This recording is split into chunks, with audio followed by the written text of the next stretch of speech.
On this month's episode of Spread the Word, we are going to dive into 3 very different novels. Very different. I assume we all read fiction. Yes. Yeah. Okay. That was a gamble and I won. This month I read The Final Girl Support Group by Grady Hendrix. You both have read Grady Hendrix before. Mm-hmm. What have you read by him? The Southern Book Club's Guide to Slaying Vampires, obviously, and also My Best Friend's Exorcism. Okay. Same. Okay. Yeah. The only, isn't it just Horror Store is the only one though? Horror Store and the Souls one. It's about a band. It's Yeah. kind of like It's got the kind of Rolling like the Stone plot cover. of Jennifer's Body. Yeah. But like way more detailed, and there are more people involved. Okay. Megan Fox is a bicon. Sorry. She is. I love her. She is. I just mean the only parallels are that there's a rock band and a sale of a soul to Satan. And none of this is about this book. But it's important. Okay. Yes. So we have get a baseline. An idea of the sort of stories that Grady Hendrix writes. Yes. But this is actually very, very different than the stories he writes, which is why I wanted to know what you've read. And we have a lot of readers who have read those other books that you two mentioned. So, the Final Girl Support Group, do you guys know what a final girl is? Mm-hmm. Yes. Okay. For those of you who might not know, a final girl is the last woman left to survive after a murderous rampage, and she probably also killed the person who was trying to kill them. So she's the final girl left. And understandably, these people are quite traumatized and need help. And so they form a support group under the leadership of this like very enigmatic self-help guru. And the book opens on what they don't really know is really the last day they're ever going to meet, because one of them is dead and has been found murdered in their home. And like, definitely a murder. And this is also on the same day that there has been another massacre at a site that one of them had their original massacres. Oh God, that would be so triggering. Yeah. To say the least. People start showing up dead, and in very People from the group. People from the group, people they're connected to, start showing up dead, and in really, really, really obvious ways. Like, there's no way to question whether or not this was a murder. One thing I think is really interesting about this book is they explore like really interesting trauma responses throughout the different final girls. So you follow Lynette. She's the main point of view at the beginning. Lynette is a survivalist for sure. Oh. She Like keeps like a bunker?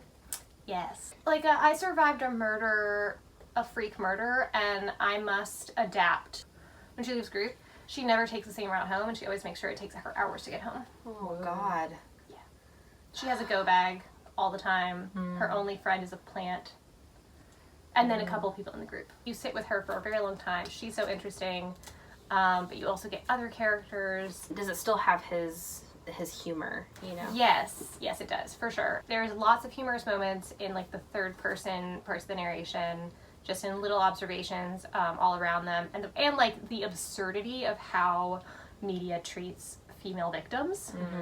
There's a lot of that. He writes women really well. Does. There are male authors that do not write women well. I feel like they just can't get in their head. I was not there for that first book club that we did with him, but I remember you saying from that was you asked him about like writing from a women's perspective, and he said that he just finds women more interesting. Yes, he did say that. Yes. Yeah. And like, yeah. It's true. We are more interesting. We're biased. We but are. Grady agrees. Women are more interesting than men raised in a patriarchal system. True. I think is a caveat we could put to that. I think you would agree with that caveat. Yes, for sure. Just don't want to alienate any of our men grown. Men, we love you. Men grown. Men grown in a woman garden. What? Men raised with lots of women around them is what I meant. Men grown. In a women garden. I was going to say the thing from that book, How to Date Men When You Hate Men, which is we can love individual men and hate the patriarchy. That's true. Of course, as we all do. Yes. Anyways, Final Girl Support Group. Read it. Love it. It's great. Oh! Grady? Can you astral project? Probably. Okay, The book that I read for July is Intimacies by Kitamura, whose books I've never read before, but I've always really, really wanted to. So the premise quickly is the narrator, she moves to The Hague, and her mother now lives in Singapore, so she doesn't feel like she has a home base because her family, she didn't grow up in New York. That's just where she most recently moved from, to The Hague. And she speaks Japanese, French, and English. And so she's a translator for The Hague court. It's the court where everyone who commits war crimes goes. So they basically the interpreters sit up in these boxes and it just interpret. It's like they can be interpreting for anyone. It's like people who are speaking, who are testifying. So that's what she does. She's not been there very long. And it's really, it's almost like a long novella because you're just really getting this quick snapshot of her life there. But like so much unfolds, but like in a very... It's exciting, but also like there's not a lot of plot. It's very character driven. Yeah. But she moves there and she meets a man named Adrian. He's like this Dutch man who sounds gorgeous. And he ends up asking for her number kind of unexpectedly. And so then he like takes her out, and like on this first date they go on outside of the art gallery thing, this random man at the bar starts talking to her. He's like, oh, so you're here with Adrian? And she's like, yes. And he's like, so you heard about his ex-wife? And she's like, what? Oh. But she acts like she knows, like you would if you were in that situation where this person naturally, clearly wants to have like this upper hand over you. Yes. Because she's like pretty sure that guy's trying to hit on her. Ugh. Oh yeah, he was super gross. So Adrian has this weird complicated marriage situation where his wife had suddenly left him and just moved to Portugal. But now he's dating her, the narrator of this book. So that's happening. And then also at work, her boss calls her in and asks if she will cover for her coworker who's going to be going on maternity leave, she's kind of described it like this really unflappable person. She's like so pregnant, but just like in the midst of these really like tense translating situations, which obviously translating would be really hard, but I've never really thought about the complexities of it and how difficult it would be like in the moment and in like a court testimony and like the things that you're hearing that you're having to translate being really like traumatizing. Anyway, she's like one of the best ones. They want the narrator to take over, like kind of cover for her while she's on maternity leave. So she's called in to like do this for this one president's case where he's going to be on trial, a president of an African country, and he takes like a shine to her,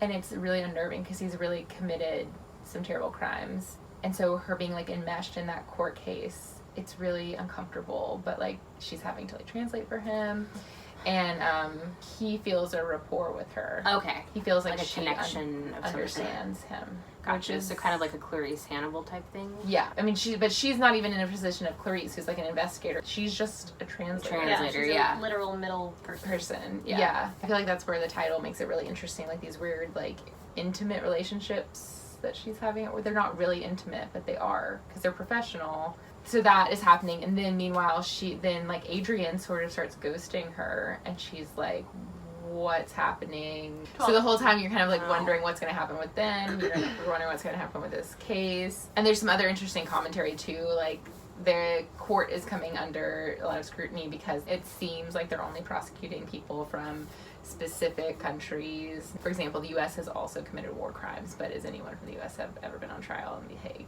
So like that question comes up, but that's like a very like kind of underlying current of it, and they're like, because isn't that the UN has to bring charges against them? That's part of the reason why. Yeah. So I learned Russia, way more the about The Hague than I ever knew before. Yeah, so it's really slim but very packed, and just really you're really just in this narrator's head, and I felt a lot of affinity toward her, just honestly probably because of where we both are in our lives, I guess. But you don't think you have to be there to like feel a lot of like the same questions, or you knew a time when you had those questions too. That sounds great. Yeah, it's really good. It's really good. So I read Nightbitch. Not a striking cover at all. And definitely not raw meat on bare hands. Not a striking, like really forgettable title. Right. As well. Okay, so it is about this woman. You don't know her name, don't know her husband's name, you don't know her child's name. Names aren't important. No. They're anyone. They could be you, they could be your best friend. They could be Olivia. Names are the worst. They make Actually, it very hard for us to remember. Is this about a dog? So this mother, she Relevant. is a retired artist. She used to work in a gallery, and she ends up retiring so she can have a baby with her husband. And her husband travels a lot. Like, he's gone 5 days a week, only comes home on the weekends, if that. She has her child, and one day she's having issues with getting him to sleep. He just will not sleep. She locks herself in the bathroom, and she is just kind of like, I need to get away from him. He's driving me crazy. Just need to have a moment. And she, like, reaches behind, and she feels, like, a patch of fur on the back of her neck. And she's like, well, this is curious. So from there, like, her, like, canines start elongating. She's finding, like, more fur on her body. She's waking up in the morning, and there's obviously signs that she has gone roaming at night. She starts referring to herself as Nightbitch. It's like, when she does, like, turn into Nightbitch, she, like, goes out, she, like, hunts things, she kills things. I mean, it's, like, total, like loss of inhibition. She is just, like, pure carnal desire. Whoa. Is what's happening here, you know? She goes to the library because she's just like, what is happening to me? She checks out this book called A Field Guide to Magical Women. And she's like, just like, you know, devouring this book because it talks about, like, different mythical women in, like, different parts of the world, different tribes. And she's just like, what's happening to me? I don't understand. She's, like, going through this thing too where she's having this issue of what is motherhood, because this is, like, her transformation is really this mirror of, like, a transformation that mothers go through, or a lot of mothers, where they're just kind of like, who am I? What am I at this point? I don't know who or what I am. Like, I've lost my identity. I am, like, basically living for this tiny being, and they kind of lose, like, sight of who they are. And she's just like, what is this thing where we're just called to have children? And she was like, society expects it of you. Biology is driving you to that. Were any of my choices mine? Oh God, now she's having. Yeah, she's going through everything. Yeah. She's Avoid just like that question. There's, like, a part in the grocery store where she's talking about, she's like, just imagine, like, shopping in the grocery store and grabbing a bag of pretzels while you're also thinking about the consequences of the patriarchy, like. Which I do that all the time. Right, yeah. So she's having this transformation happening while this is happening, like, with her son, and her husband's never home. And so she kind of, like, starts to embrace what's happening to her. Oh, yeah. You know, there's, like, one part where she goes to the park and she hasn't showered in, like, forever. Yeah. Like, super. All the woodland creatures run up to her. No. She hasn't showered in forever, and she sees, like, a group of moms, and she's just like, oh God. And they come over, and they're like, oh my God, like, I love your, like, super bohemian look, you know? And she starts to think that those women are also dogs. So she's like, oh my God, I've seen that woman. It's the golden retriever I've seen at the dog park. Yeah. What did the golden retriever look like in human form? Like, blonde. Super personable, you know, peppy. Yeah. What you would expect of a golden retriever. She starts, like, seeing these women as their dog selves, but you're not really sure if that's actually happening. True or not. Are you not sure if any of it's true or not? She's also, like, teaching her son. The only way she can get him to sleep is in a kennel now. What? And he starts, like, barking. Earmark that. Oh my God. They start barking, communicating, like, by barking. Oh boy. She takes him around on a leash. Like, the husband comes home on the weekends and he's like, this is cute. Oh no. Yeah, there's a lot happening here. Yeah, so a lot to unpack. I don't know if I did a good job, because it is no, like. It sounds really I'm fascinating. fascinated. It is. Can't wait to read it. So good, and I do really like getting into women's heads in a very dark way. Yeah. And this is definitely that, but it's also really funny on a lesser scale. Obviously, like, motherhood is a completely different level, but there is, like, this thing where, like, as women, sometimes you do just want to let go of your inhibitions and your responsibilities and just be Nightbitch. I loved it. It is one of my favorite books of 2021. Okay. Sensual.